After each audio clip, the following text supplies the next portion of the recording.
সম্প্রতি শোবিজ তারকাদের একাংশের একটি হোয়াটসঅ্যাপ গ্রুপ চ্যাট ফাঁস হয়েছে। মূলত কোটা সংস্কার আন্দোলনের সময় এই গ্রুপে সেই সময়ের পরিস্থিতি এবং শোবিজ তারকাদের অবস্থান নিয়ে কথাবার্তা হতো। গ্রুপটি চালু করেছিলেন চিত্রনায়ক ও সংসদ সদস্য ফেরদৌস। গ্রুপের সঙ্গে ছিলেন তৎকালীন তথ্য প্রতিমন্ত্রী এ আরাফাত। এই গ্রুপে অভিনেত্রী অরুণা বিশ্বাস ছাত্রদের গায়ে গরম পানি ঢেলে দিতে বলেছিলেন। সামাজিক যোগাযোগ মাধ্যমে সেই সব চ্যাটের স্ক্রিনশট ছড়িয়ে পড়েছে। ওই গ্রুপে কারা কারা ছিলেন সেসবও জানা গেছে। এদিকে আন্দোলনের বেশ কিছুদিন আগে থেকেই দেশের বাইরে ছিলেন আলোচিত অভিনেতা জায়েদ খান। দেশের বাইরে থেকেও সক্রিয় ছিল এই হোয়াটসঅ্যাপ গ্রুপে। তার একটি বক্তব্য প্রকাশ পেয়েছে, যেখানে তিনি বলেছিলেন, আমি এখন দেশের বাইরে রয়েছি, আপনাদের সঙ্গে মানসিকভাবে আছি। একথা বলেই ফেঁসে গেলেন চিত্রনায়ক জায়েদ খান। তিনি গ্রুপে এক সাংবাদিকের দেয়া মেসেজ ফরওয়ার্ড করে লেখেন সহমত। সেটি ছিল, কেবল একটু আওয়াজ হলো জয় বাংলা। আজ ফেসবুক পুরো শান্ত দিঘির জলের মতো স্বচ্ছ।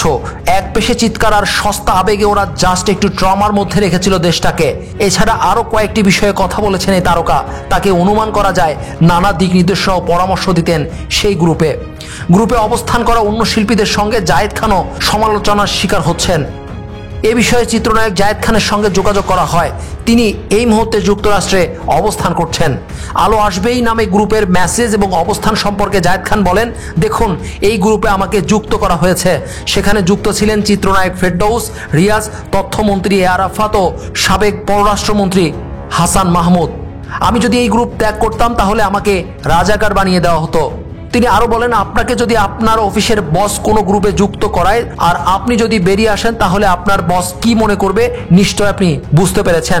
তবে আমি একটু চুপচাপই ছিলাম, কারণ সেখানে অনেকের সঙ্গেই আমার নীতিগতভাবে দূরত্ব ছিল। আর যেসব বক্তব্য সেখানে পাওয়া গেছে সেসব আমি সমর্থন করিনি বলেই চুপচাপ ছিলাম। অবশ্য চিত্রনায়ক ফেরদৌস এবং রিয়াজের সঙ্গে জায়েদ খানের শিল্পী সমিতির নির্বাচনের সময় থেকেই দ্বন্দ্ব ছিল। ফলে ফেরদৌসের নেতৃত্বে জায়েদ খান কোনো মুভমেন্টে যেতে চাননি, বিদেশে রয়েছেন বলে পাশ কাটিয়ে গেছেন, এমনটাই চলচ্চিত্র সংশ্লিষ্টরা বলছেন। মানসিকভাবে রয়েছেন, কেন এমন মেসেজ দিয়েছেন গ্রুপে? এমন প্রশ্নের জবাবে তিনি বলেন, তৎকালীন প্রধানমন্ত্রীর সঙ্গে শিল্পীরা সাক্ষাৎ করবে এমন একটি প্রোগ্রাম ছিল। আমাকে বারবার পার্সোনালি জিজ্ঞেস করা হচ্ছিল কেন আমি মেসেজ দিচ্ছি না। আমি শুধু এতটুকুই বলেছি যে আমি মানসিকভাবে আছি, তবে বিদেশে আছি। আপনারা খেয়াল করলে দেখবেন, আমি বরং আমার নিজের ফেসবুকে ছাত্রদের আন্দোলন নিয়ে পোস্ট দিয়েছি। 31 জুলাই ছাত্রদের পক্ষ নিয়ে আমি ভিডিও বার্তাও দিয়েছি।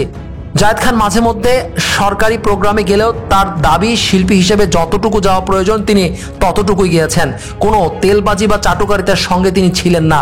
এ প্রসঙ্গে তিনি বলেন, আপনারা আমাকে অনুসরণ করেন যারা, তারা নিশ্চয় দেখেছেন আমি সরকারি দলের চাটুকারিতা করিনি, তৈলমর্দন করিনি, এমনকি সরকারি কোনো সুযোগ সুবিধাও আমি ভোগ করিনি, কোনো অনুদান নেইনি, জাতীয় চলচ্চিত্র পুরস্কার বাগিয়ে নেইনি। আমি অভিনয় এবং চলচ্চিত্র শিল্পী সমিতি নিয়েই পড়েছিলাম। পরে যখন নিপুণ আমার সঙ্গে ক্ষমতার অপব্যবহার করে আমাকে এফডিসিতেও ঢুকতে দেয়নি, আমি তখন আমার মতো চলতে শুরু করেছি। আমি কখনো সরকারি প্রোগ্রামে গিয়েছি, যতটুকু একজন শিল্পী হিসেবে যাওয়া যায় ততটুকুই গিয়েছি। জায়েদ খান এই মুহূর্তে নিউ ইয়র্কে অবস্থান করছেন। শীঘ্রই তিনি দেশে ফিরবেন বলে জানিয়েছেন। কানাডা এবং আমেরিকায় এই দুই দেশে বেশ কিছু প্রোগ্রামে অংশ নিয়েছেন তিনি।